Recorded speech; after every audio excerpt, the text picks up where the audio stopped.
A new study shows the political system is bypassing the poor. Big money gets big givers, a reward most Americans could never afford. This is an almost universal sense that something is deeply wrong in American democracy. America's working class and poor communities find themselves locked out of the political process. Without resources to fund candidates and shape issues, how can they gain a meaningful voice? One answer may be a concept called community organizing, pioneered by a man named Saul Alinsky over 50 years ago. It becomes a contest of power. Those who have money and those who have people. We have nothing but people. Our power is rooted in our being organized people, and we are astute enough to know what our own destiny is and to go for it. Coming up next, the Democratic Promise, Saul Alinsky and his legacy. Major funding for the Democratic Promise was provided by the Corporation for Public Broadcasting. Additional funding was provided by the following underwriters: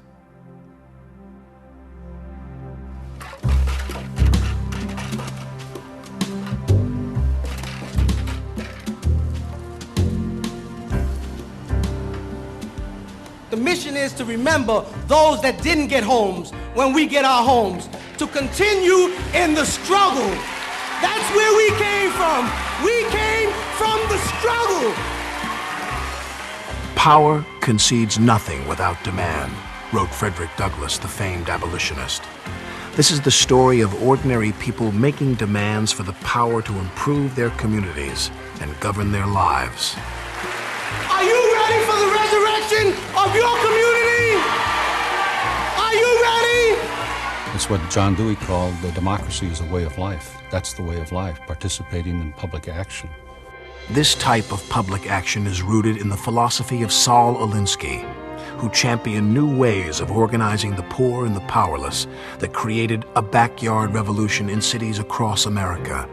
His work influenced the struggle for civil rights, the farm workers movement, and even the very nature of political protest. In 1970, Time magazine hailed Alinsky as a prophet of power to the people and argued that Alinsky's ideas had forever changed the way American democracy worked. Yet those who clashed with Alinsky attacked him as an agitator, a hate-monger, and a troublemaker. Some called him a communist, others a dupe of the Catholic Church. Somebody who goes off in a monastery and starts praying for the salvation of mankind and doesn't do a damn thing but sits there and prays, I think that when that guy comes up for judgment, that the judge is going to sit there and say, "Why, you cruddy bastard." Above all, Saul Alinsky passionately believed that social justice can be achieved through American democracy, but he had no illusions on how to obtain it. "I tell people the hell with charity," he once said. "The only thing you'll get is what you're strong enough to get."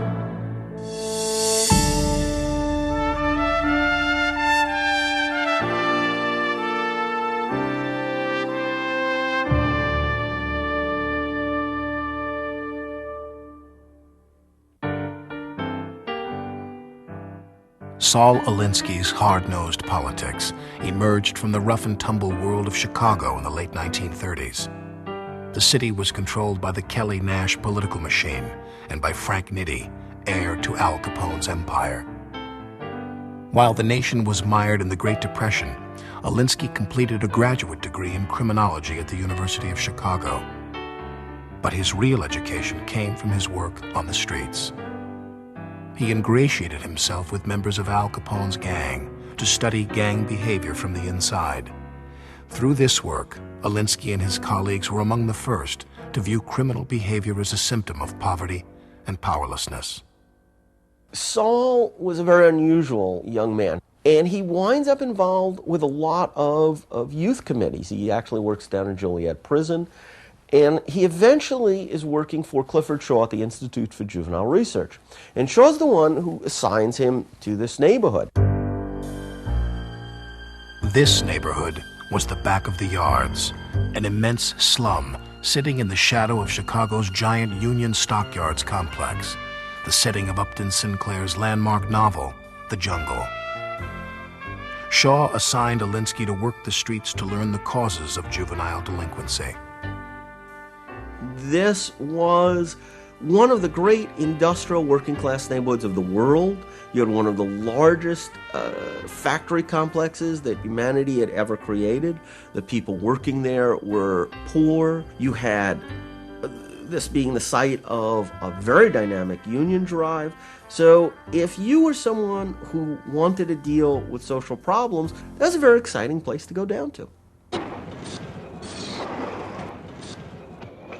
Wages were cut 3 times in 1 year, and with no security, there was a tremendous desire for something to give a decent life, a standard of living, and respect to the people in the packing industry.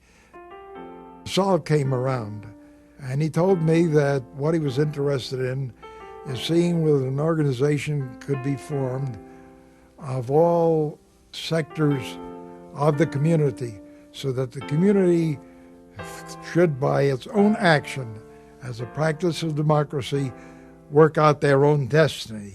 In other words, if you ever have an undue concentration of power in one sector of our society, an undue concentration of wealth in one sector of our society, the whole democratic system will collapse internally. Alinsky was convinced that poverty, unaddressed, left America open to the influence of right-wing demagogues. He saw participation in the political process as the key to preserving democracy. In Back of the Yards, Alinsky envisioned an organization of organizations comprised of neighborhood groups, small businesses, labor unions, and most influential of all, the Catholic Church. This was a neighborhood that was intensely organized through the churches, through what was known as social athletic clubs. These people had a very strong sense of organization that they felt very comfortable with. And the insight of Saul and Joe was, use it, don't discard that. Joe was Joe Meegan, an Irish-American youth organizer with strong ties to the Catholic Church. He arranged a crucial meeting with Bishop Bernard Shield, one of the few Catholic leaders in Chicago willing to work with labor unions. It would have been impossible to organize Packing House the way it was done without having Catholic Church support. And Alinsky was able not only to bring those churches together with one another and along with a lot of other organizations in that community, but then to get them into a relationship with this union, which they viewed as communist. And with the idea of seeing whether we, the union, and the church and the businessmen could forge an alliance, I was all sold for it. I told Saul, I said, Saul, you may be a pretty smooth guy, but I don't know whether you're going to be able to get me and these priests in the same room. But Alinsky understood the nature of self-interest and its uses in bringing disparate groups together. With Meegan, he organized the churches, the union, and over 100 existing organizations to create the Back of the Yards Neighborhood Council. The first meeting of the Back of the Yards Neighborhood Council was revolutionary in American history because it showed us the way to organize communities. Our union and the community became one and the same thing when it came to action on things that were needed. And this was at a time when the union was really building up tremendous strength and preparing to go after winning bargaining rights in one plant after another. As the union prepared for a national strike, the Back of the Yards Council meeting demonstrated the depth of community support for its cause. Just days after the first council meeting, the union held a massive labor rally. Alinsky and Meegan worked behind the scenes to set up an unprecedented joint appearance by Bishop Bernard Shield and powerful labor leader John L. Lewis, one of the founders of the Congress of Industrial Organizations. There is no other instrumentality available to he who works than the modern labor union of America as exemplified by the Congress of Industrial Organization. Here was a bishop saying thank you for helping my people. That was crucial to the CIO But in Back of the Yards, it also gave legitimacy to the Back of the Yards Council, which was the miniature version of creating that linkage. One day after the rally, the Armor Company, the second largest of the meatpackers, agreed to recognize the Union. It was a victory made possible through this new coalition of church, labor, and community. A new model of democratic participation was born. When people are organized and when they have the power and they've seen the effects of their power as they move into the central decision-making tables downtown and say, we are people, and damn it, you're going to listen to us. The Back of the Yards Council went on to win many community improvements, including a welfare station that cut the infant mortality rate in half and 1,200 hot meals each day for undernourished kids. The Chicago Daily News hailed the council as a miracle of democracy, and Alinsky gained a powerful new mentor in John L. Lewis. Alinsky was influenced by Lewis in a lot of ways. Lewis understood confrontation the way nobody in that era did. Lewis understood mass organization. He understood gathering large numbers of people, that was power. Oh, I think Saul got from Lewis a vision of the world. And he picked out of Lewis, through the CIO organizing drive, these stories. Lewis taught him the universals of organizing, that all action is in the inevitable reaction, that every positive has a negative and every negative, the kind of stuff we teach at 10-day training today. Alinsky then took what he learned from Lewis and formed the Industrial Areas Foundation, the IAF, to be the umbrella organization for new organizing campaigns across the country. What do? We have large masses of our people who are disenfranchised, dispossessed, both in terms of power and in terms of wealth. What we do is point out that there is a way through organization and through power for them to be able to do something about it. Alinsky laid out his philosophy in his best-selling book, Reveille for Radicals, which brought him national recognition. In Reveille, he called on America's poor and working class to reclaim American democracy through the creation of people's organizations. I think Saul got those values from home, and particularly with his work with John L. Lewis and the workers there. He saw the poor people getting pushed around there, and he didn't like it, and therefore he said, let's organize. I think at the core of what motivated him was his mother, Sarah Rice. I think she taught him that it is the responsibility of individuals to be responsible for other individuals, and that you can't just walk away when you see something that's not right. Well, the core of it all, Alinsky had a passion for justice. It came from his mother, it came from his experience growing up in a Jewish ghetto, it came from things that he saw around him in the middle of the Depression. The theme is there all the time.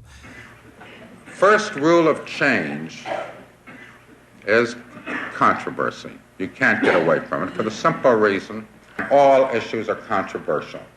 Change means movement, and movement means friction, and friction means heat, and heat means controversy. And nothing created more controversy in America in the 1950s than the growing civil rights movement in the South. Less heralded, but no less important, was the struggle for civil rights in the North. In 1959, Alinsky met with ministers on Chicago's South Side to start an organization called TWO, the Woodlawn Organization. TWO would soon challenge the one man who ran Chicago, Mayor Richard J. Daley. Well, Chicago in those days, remember, was completely dominated by the Daley machine. They controlled the aldermen, they controlled the vote. They were not above having people in the cemeteries voting, and the old joke about Chicago. And in fairness to the machine, they did things for their people, but you had to be one of their people. There was no way that Mayor Daley was going to give up power to any other groups. The problem was that at that time, Woodlawn was deteriorating in certain areas. where slum landlords were getting away with murder. And so we had ready targets to hit. So we went in and we proceeded to find out what the issues are and then organize around that.